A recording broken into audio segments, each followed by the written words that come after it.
U-turn on immigration and Chatbot Jesus. It's 5 and 10 from Skywatch TV. 5 things you need to know in about 10 minutes for Tuesday, December 2nd, 2025. I'm Derek Gilbert, inviting you to join us on X, formerly Twitter. You'll find us there at 5_in_10. On Telegram, just do a search for the new 5 in 10 channel. Please subscribe there. And of course on YouTube at 5 in 10. If you would please subscribe, share, click the bell for notifications, hit that like button. Item number 5 today, Ukraine. U.S. Envoy Steve Witkoff and President Trump's son-in-law Jared Kushner, and unofficial diplomat in Moscow today. They were at the Kremlin for high-end meetings with President Vladimir Putin. They are presenting Trump's Ukraine peace proposal after a high-stakes meeting with the Ukrainian delegation in Miami. This focused on Ukraine actually giving up territory and what those new borders would look like if Ukraine gives up territory to Russia, already under Russian control in the Donbass, eastern Ukraine. President Putin took the opportunity to lash out at Europe, saying if the European Union starts a war with Russia, soon there will be, quote, no one left to negotiate with, end quote. Again, I've said before that even though this war is going on to its 4th year, I don't think it's because the Russians don't have the capacity to just overrun Ukraine quickly if they chose to. I think it's because they've been holding their top level, their front line fighting units in reserve in case of war with NATO. By the way, this comment by President Putin in the context of recent drone strikes by Ukraine on Russian oil tankers and energy facilities. And ironically, if things continue going the way they are, Ukraine may not have anyone left to do its negotiating, as President Vladimir Zelensky's right-hand man, Andrei Yermak, has resigned. Anti-corruption investigators searched his residence Friday night. Yermak turned in his resignation. He's been Ukraine's top negotiator through these peace talks. Ukraine's top 2 anti-corruption agencies, the National Anti-Corruption Bureau of Ukraine and the Specialized Anti-Corruption Prosecutor's Office, both backed by the United States, did not tell Yermak specifically what they were searching for when they entered his apartment on Friday night. Interestingly, this is just the way my brain works. The acronym for the National Anti-Corruption Bureau of Ukraine, NABU, just happens to be the Babylonian god of scribes and basically accounts. He was the one who tracked tithes to the temples. In other words, Nabu was basically the god of lawyers and bankers. And it just, the way my brain works. Anyway, seeing as how these 2 organizations are supported by the United States, this may be President Trump's way of saying, look, Vladimir, take the deal. Item number 4, Venezuela. President Trump also issuing an ultimatum to President Nicolas Maduro. This was Friday night, and he was basically told, Maduro that is, that he had to get out. Leave, abdicate by Friday night. Now, according to Reuters yesterday, Monday, Maduro told Trump he was prepared to leave Venezuela, but Trump rejected the additional conditions that Maduro put down, including a demand that his Vice President Delcy Rodriguez could lead a transitional government before holding new elections. Reuters also reporting that Trump gave Maduro this deadline, after which President Trump on Saturday declared that airspace over Venezuela was closed, which is like one step before doing things that would put airliners at risk over Venezuelan airspace. Things are beginning to move faster, it appears, as the United States is building up military assets in the Caribbean. The USS Ford Carrier Group is in the region. According to a report in The Intercept, which is an online news site, it appears the Department of War is planning to deploy troops on a large scale in the Caribbean through 2028.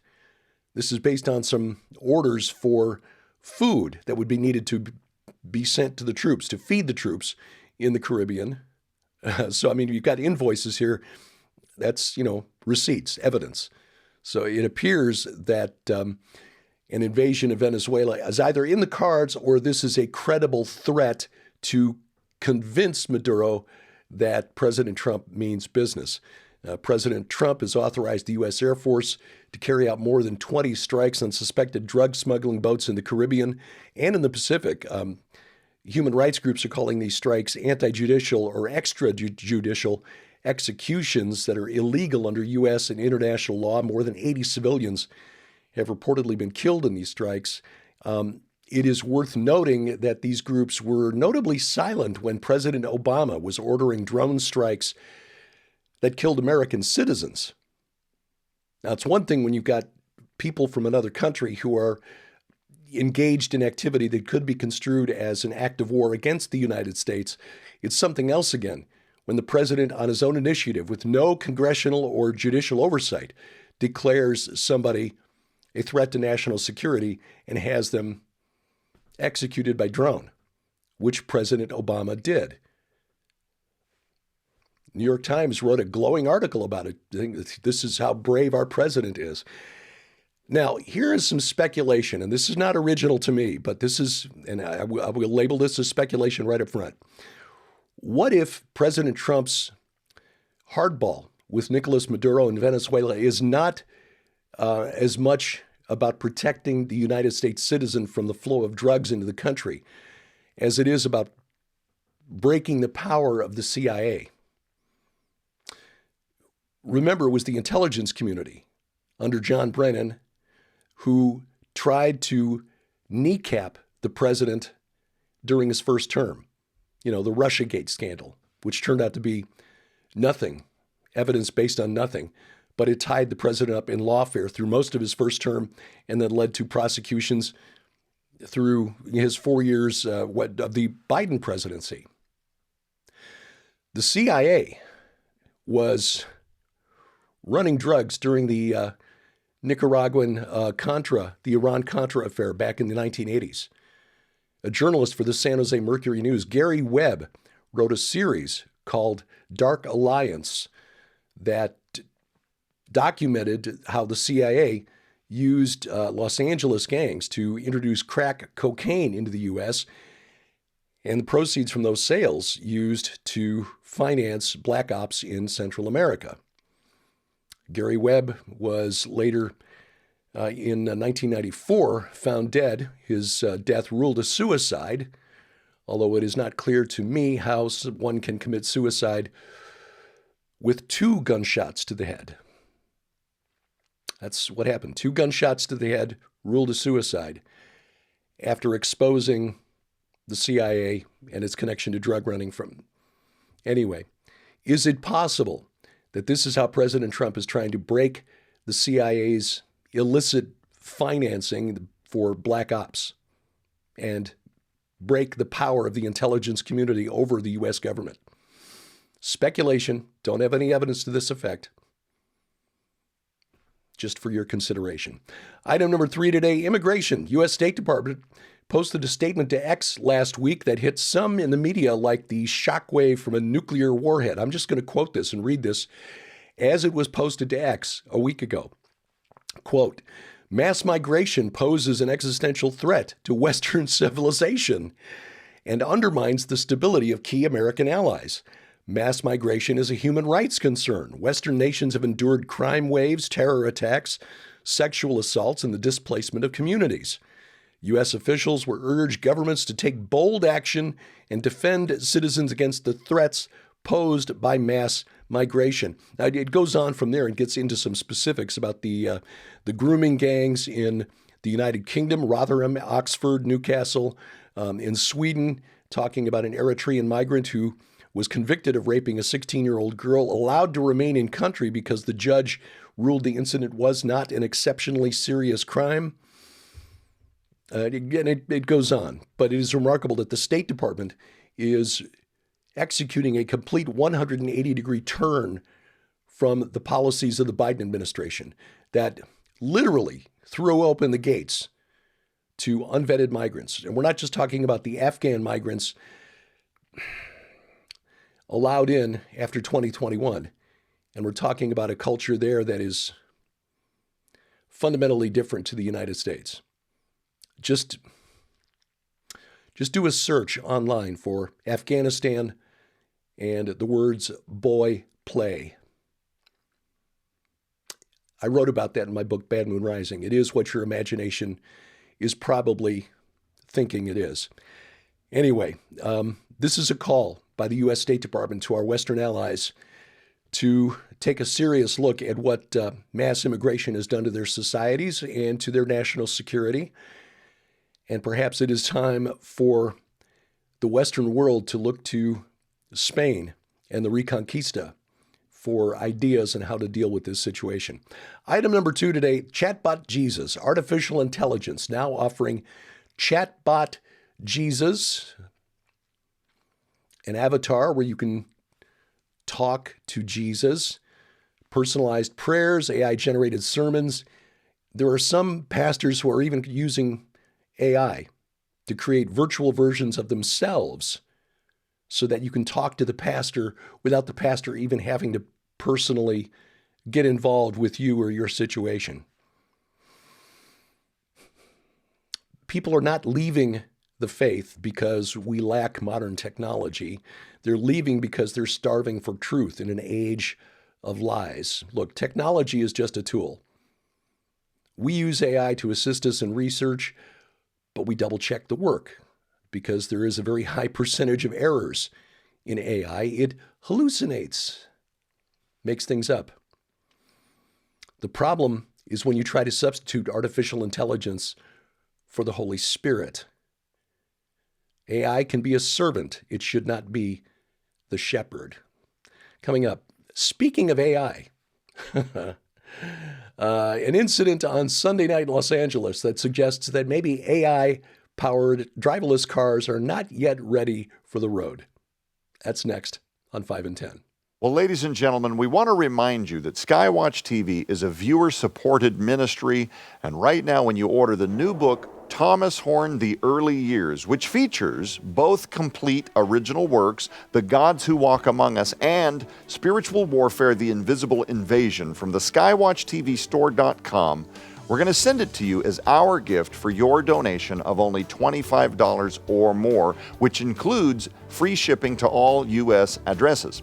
But right now, and just in time for the holidays, you have an opportunity to upgrade your gift to include the entire Dr. Thomas Horn Definitive Skywatch TV collection that features the complete anthology of all of his greatest television series on 8 DVDs.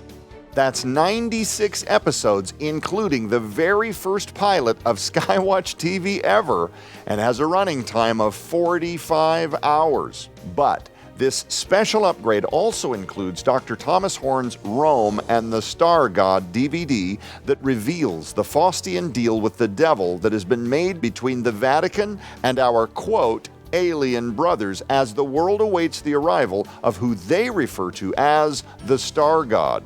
Also included in this special upgrade are both volumes of the Skywatch TV Classics audio series on MP3 audio CD. This incredible, nearly 30-hour collection features 6 of Dr. Thomas Horn's all-time, most listened to audio series ever, including Something Transhuman This Way Comes, The Coming Replacement Humans, As It Was in the Days of Noah, Conspiracy Theory Special Edition, The Coming Zombie Apocalypse, and Psychotronic Warfare. All of these amazing original works sold separately hold a retail value of nearly $300. Yours now for your donation of only $69.99 or more, which again includes free shipping to all U.S. addresses. Once again, your support helps Skywatch TV continue reaching the world with the gospel of Jesus Christ. You can scan the QR code on your screen using the camera app on your phone for instant access to this special opportunity. You can also visit us at skywatchtvstore.com or call 1-844-750-4985 and ask for the book Thomas Horn, The Early Years, and or Thomas Horn, The Early Years with Special Upgrade Legacy Collection right now. Item number 1 today, as we in the boomer generation, I'm just at the very tail end of the baby boom, and I'm 63. So as we age, and our ability to drive safely becomes more and more of a concern. Speaking for myself here, I deal with double vision issues lately, which means Sharon does all the driving. I don't get out on the road where I'm seeing, a quadruple yellow line.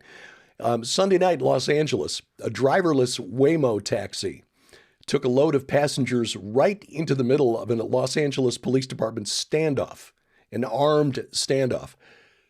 Suspect out of his vehicle, lying face down on the ground, cops with guns drawn, multiple LAPD cruisers with the red and blue lights going, and the Waymo vehicle drives right into the intersection, slows down, and then slowly drives away, with people, of course, with their video phones capturing it and then sharing it to social media. Now, fortunately, no shots were fired. Waymo said the passengers dropped off at their destination shortly after the video was shot. Everybody was safe. It's not like Waymo is programmed for a situation like this. Oh, look, a bunch of police cars, red and blue lights flashing, cops with guns drawn, partially blocking the roadway. How do I handle this? And it's not like people don't do stupid things. We obviously do a lot. It's that you cannot yell at an AI to say, hey, stop or we will shoot. Not quite ready for the road. At least a human driver, recognizing the situation, would stop or at least could respond to verbal commands. This week on Skywatch TV, we take you back and show you some clips of a younger Tom Horn. And of course, we get some memories from the Horn family about the young man, Tom Horn. And we're discussing a couple of his books that have been out of print for many years. They are now available again from Defender Publishing. 2 for 1 in the book Tom Horn, The Early Years. You get the book The Gods Who Walk Among Us and Spiritual Warfare, The Invisible Invasion. That's the subject of the discussion. Joe Artis Horn leading the panel discussion, and you can watch it right now at skywatchtv.com.